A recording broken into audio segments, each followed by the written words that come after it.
Hey guys, in this video we're going to go over how to buy the universe in a crypto miner tycoon. Now let me explain something to you though. So in this game you don't directly buy the universe. Instead what you do is you go ahead and unlock and explore the different worlds and realms within the game by first earning money.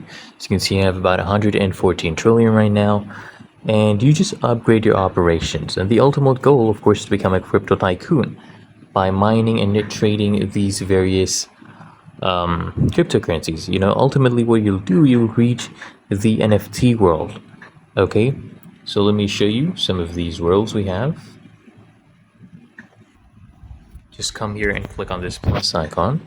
So to open an NFT world, first you need 100 trillion.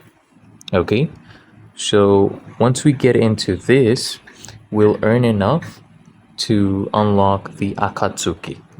Okay, once we do this, once we have enough money from that and we have enough, we can unlock this. And to conquer the universe in this game basically refers to the progression through the different worlds and realms in the game. Ultimately, you become a crypto tycoon.